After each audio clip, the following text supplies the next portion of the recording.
عامر خان سے میری ملاقات ہوئی، میں نے اس کو کوئی دین کی بات نہیں کی، صرف محبت تھی۔ اب تک اس کے میسج آتے کہ میں زندگی میں کسی سے متاثر نہیں ہوا، تم پہلے آدمی ہو جس سے میں متاثر ہوں۔ میں نے کوئی جادو کیا، صرف محبت۔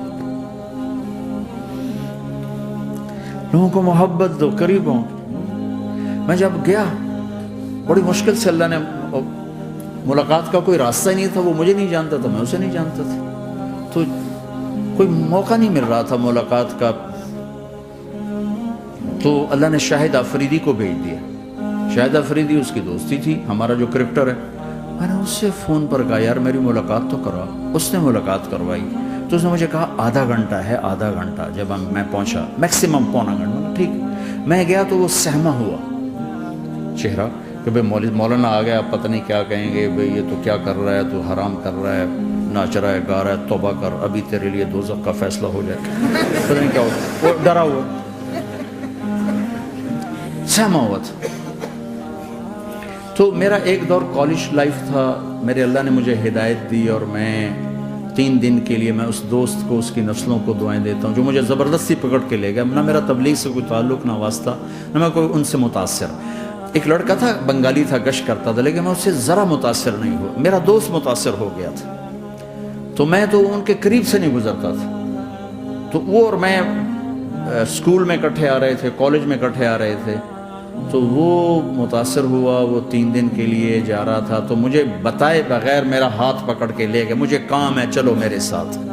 اور میں اس کو انکار نہیں کر سکتا تھا، یہ میرا اس کا تعلق تھا۔ اب بھی اسی طرح بھائیوں جیسا تعلق، میں اس کا احسان ماں، مجھے زبردستی لے گیا۔ ہمارے پنجابی کی مثال ہے، کبے نو لت لگی اسے دو گیا۔ وہ جو ہوتا ہے ہنچ بیک ہوتا ہے نا، اس کو کسی نے لات ماری تو سیدھا ہو گیا۔ مہربانی بھائی تیری لات سے میں سیدھا ہو گیا، تو مجھے تو وہ کبے والی لت پہ گئی۔ تو اللہ نے مجھے اس طرف لگا دیا۔ اور جب میری کالج لائف، میں نے کالج کا بہترین سنگر تھا، اسکول کا بہترین، یہ جنید جمشید کیا ہے جو اس زمانے میں یہ سارا کو اٹھایا میں نے سارا کیا ہے۔ تو اب وہ بیچارہ ایسے بیٹھا ہوا، تو میں نے اس سے بیٹھتے ہی فلموں کی باتیں شروع کر دی۔ اور تھوڑی دیر بعد کہ میں نے محسوس کیا کہ فرام 60 to 72 جو فلم انڈسٹری کو جتنا میں جانتا تھا اتنا وہ نہیں جانتا تھا۔ تو اس کے اوپر میرے علم کا روپ پڑ گیا، اس کی لائن کا علم تھا، تو وہ تو حیران پریشان، یہ واز تو ہو نہیں رہا۔ تو کبھی دلیپ کمار کی باتیں شروع ہو گئیں، کبھی راج کپور کی شروع ہو گئی، کبھی محبوب صاحب شروع ہو گئے، کبھی مدن موہن شروع ہو گئے۔ وہ آدھا گھنٹہ تو یوں ہی گزر گیا۔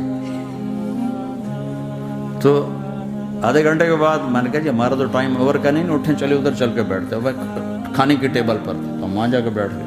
پھر وہی باتیں شروع ہو گئیں۔ جب اس کا سارا خوف دور ہو گیا اور ریلیکس ہو گیا، اس میں پونے گھنٹے سے 50 منٹ گزر گئے تھے، تو پھر میں نے کہا عامر بھائی آپ حج پہ آئے ہیں، اگر آپ اجازت دیں تو آپ کو اپنے نبی کا حج سنو۔ کہنے ہاں جی ضرور سنائی۔ پھر میں 1.25 گھنٹہ بولتا رہا، اور وہ ایسے کر کے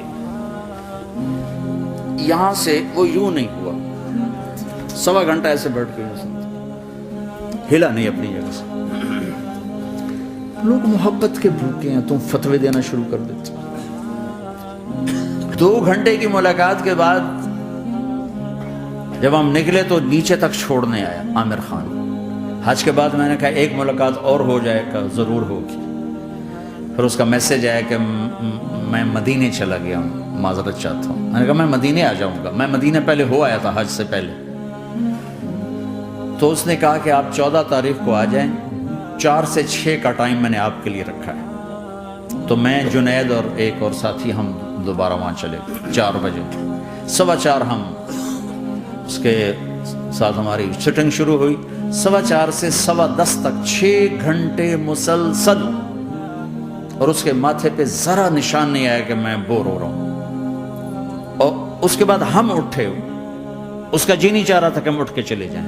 محبت۔ پھر ایک امتحان پڑ گیا، میں اجتماع میں تھا رائمنڈ کے پچھلے سال، اس کا میسج آ کہ میری فلم تلاش آ رہی، اس کی کامیابی کی دعا کرو۔ لے بھائی اے چنگی بڑی. میں نے کہا اب کیا کروں؟ جواب دینا بھی ضروری، دعا بھی نہیں ہو سکتی، کیا کروں؟ تو جب وہ میسج آیا تو میرے سامنے کوئی 10-12 علماء بیٹھے تھے. میں نے کہا بھائی یہ میسج ہے، اس کا جواب دو. کہا جی یہ ہمارا فیلڈ نہیں، تمہارا ہے، تو ہی جواب دے. میں سارا دن سوچتا رہا، مجھے کوئی جواب سمجھ میں نہیں آیا کہ جان بھی بچ جائے، جواب بھی چلا جائے. پھر اگلا دن بھی گزر گیا، مجھے کچھ سمجھ میں نہیں آیا. میں عصر کا وضو کر رہا تھا، ایک دم اللہ نے ایک مضمون دل میں ڈالا. تو میں نے فوراً بیٹھ کے اس کو میسج کیا کہ عامر بھائی، جو کریٹو ہوتا ہے نا ذہن، یہ اللہ کسی کسی کو دیتا ہے. تخلیقی ذہن یہ اللہ تعالیٰ کسی کسی کو دیتا ہے، ہر ایک کو نہیں دیتا.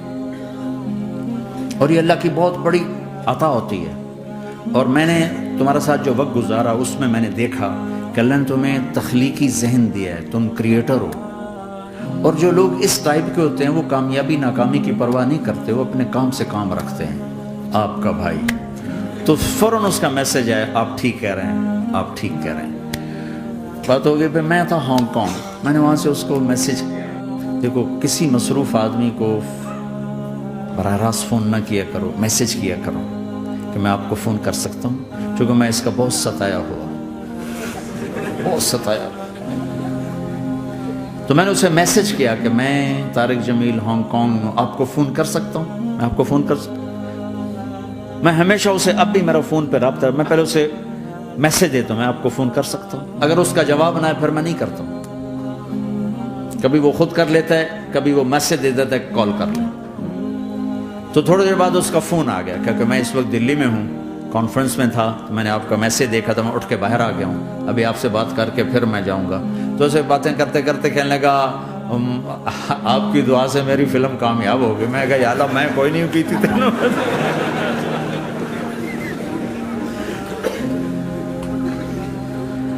بھائیو محبتیں بانٹو، نفرت تو پہلے ہی بہت پھیل چکی. نشہ پلا کے گرانا تو سب کو آتا ہے، مزہ تو تب ہے کہ گرتے کو تھام لے ساتھ.